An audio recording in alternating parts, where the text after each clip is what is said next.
Hello, everyone, and thank you for tuning in. My name is Jerry Pratt. I'm the Economic Development Officer with Clearwater County and the lead for David Thompson Country Regional Tourism. And today we're going to be talking about safety with Rocky Search and Rescue. And in particular, this video is dealing with OHVs, hiking, and mountain biking in our great wilderness terrain. Jen, can you introduce yourself? Yeah, hi, I'm Jen. I'm with Rocky SAR. I'm on the mountain rescue team and the water team. And Eric? My name's Eric. I'm with Rocky Mountain Search and Rescue as well. I'm on the water rescue team. And so today we're going to be talking about some of the guidelines, the 3 T's of Adventure Smart. And Eric, I think you're going to be presenting. Awesome. Thanks, Jerry. So the 3 T's of Adventure Smart is trip planning, training, and taking the essentials. A lot of people don't really plan this out. They want to go on a trip, so they just head out. But these 3 T's are quite important, actually. So as far as trip planning goes, some of the basics are to plan your route. Use guidebooks, various mapping apps, know the terrain, know the conditions. Definitely check the weather ahead of time. And then allow enough time for your adventure, and that includes the turnaround time. Not just the time to get to your destination, but the time to come back. If you've run into some issues, such as gear failure or bad weathers on your trip, it's always okay to turn around. In fact, it's advisable to turn around and come back at another time. The destinations we have out here are awesome, and they're not going anywhere. And then always, when you fill out a trip plan, leave it with someone who knows where you're going. That can be your parents, that can be friends, that can be family, and then just make sure they know you're going this location from this time to this time. As far as training goes, obtaining the knowledge and skills you need before you head out is pretty important. And that can be obtained in a variety of ways. There's numerous trainers that teach people how to use a map and compass, GPS, how to OHV safety for, right from youth to adults.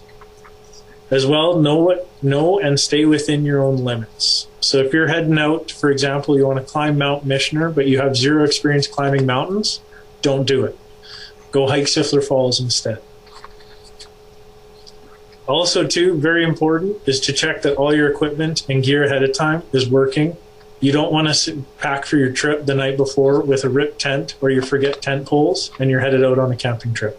Pack it the night before, days before, and make sure it's all in good working order. And in that note, you want to take the essentials. A flashlight, a fire-making kit of some kind, a sound signaling device, such as a P-less whistle, extra food and water, extra clothing, some kind of navigation or communication device, a first aid kit suitable enough for the number of people on the trip, emergency blanket and shelter for yourself, a pocket knife in case you need to fashion some stuff, and sun protection. These areas may be nice, but when you get above the tree line, there is nothing protecting you from the sun. Same with if you're out on the lake shores. And again, if you require emergency services and you need to call SAR or 911, it is very important that you know where you are. You get that pin from your phone, a GPS. Tell us where you parked your vehicle, if there's any injuries, the number of people with you, and the equipment that you guys have on hand.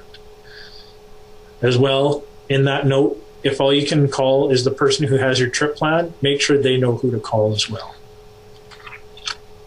So this seems like a lot of equipment to carry for what maybe a 5 or 6 hour hike. It does, but at the same time, accidents happen. You might slip, trip, or fall. I use Sifler Falls as an example. It is pretty muddy in a couple spots right now, just with the snow melt. But then you have other spots where there's uneven terrain. There's a steep hill, one steep hill on the trail. Or you might not be prepared to hike the 4 kilometers to the falls, or even you feel like going further, and then you find yourself caught after dark on the trail. So having a flashlight is a great idea. Knowing where you're going is amazing. The weather does change on a moment's notice out here. In particular, yesterday was 17 degrees above, and today it's 9. So the weather does change on a moment's notice. Having layers is amazing. It helps you stay warm.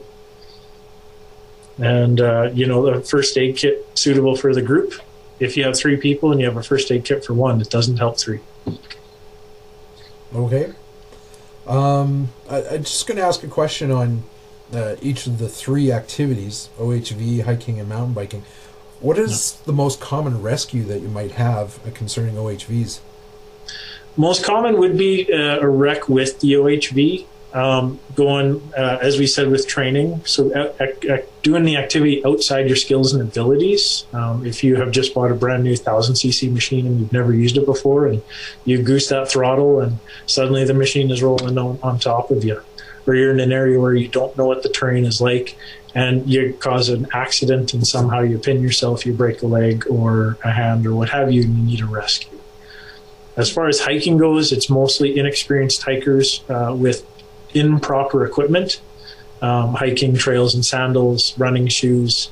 Some trails are, I'm going to be honest, you can do that in our area, not in sandals ever, anywhere, but in running shoes it's okay. In some trails, they're pretty short. But we also get people who are stuck overnight, and they didn't plan on it, and all they have is a water bottle. As far as mountain biking goes, generally speaking, the last few that we've had with that is pretty serious crashes. We had one last summer, a guy put the handlebars, I believe, into himself. So it's they tend to be pretty serious accidents, mountain bikers. So those guys do know, and I was out at Baseline Mountain, which is pretty fun. But just make sure you're wearing all the safety gear. They've got neck protectors, helmets, gloves, elbow pads, knee pads. So sometimes accidents happen. I think a common thing that people that may be in more urban areas might not be used to is how dark really is out here.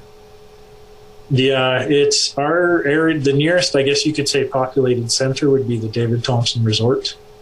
And even then, there's barely any light coming from there because it's a nice treed campground. And it's once the sun starts setting, especially August, 8, 9 o'clock at night, it's getting a bit dark. The sun's behind the mountains. It changes really quick as well.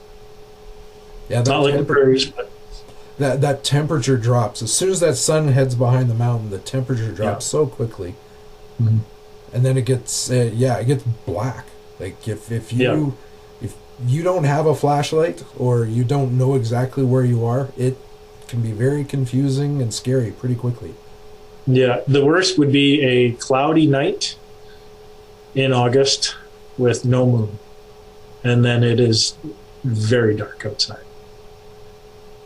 Okay, Jen, anything you want to talk about on hiking, mountain biking, and OHVs? Just it's good to bring some essentials just so you're prepared in case of that emergency. Even though it might seem like a little bit extra that you're carrying, you just never know. I've run into people often too with no food, no water or anything. So it just, even the basics of a little bit of extra food, some water, and a jacket is pretty essential when you're going for even just a simple walk even around the Nordegg area, right? Or any kind of hike that you're doing. So yeah, being prepared is big. And staying on the main trail also is another one. We've rescued people even off of Coliseum Mountain because they're cutting switchbacks and stuff like that and get mixed up and end up in drainages and can't find their way out. So yeah, there's also a number of apps that you can look on your phone or use on your phone, like Trailforks or Venza or Caltopo. There's a lot of them. It's worthwhile to kind of look into before it really kind of, even some of them work out of cell phone range, so it will tell you where you're located on the map. So some suggestions for your planning. I'll add in on the planning, just that there's a lot of information online that people can look up how difficult a trail is and how long it should take. And sometimes I am amazed at how many people are willing to drive 2 or 3 hours to get to our trails, but they think the trail is only 1 hour up and 1 hour back, when the reality is most of our trails are easily 4 to 6 hours for a trip. And yeah, they haven't brought the water or a hat or and the temperature at the bottom of the mountain can be quite a bit different compared to as you're getting towards the top as well. We have a place called Windy Point for a reason. Yeah, just look at the trees, right? So Yeah. Okay, well, thanks, and hopefully people can tune in for some of our other videos about safety.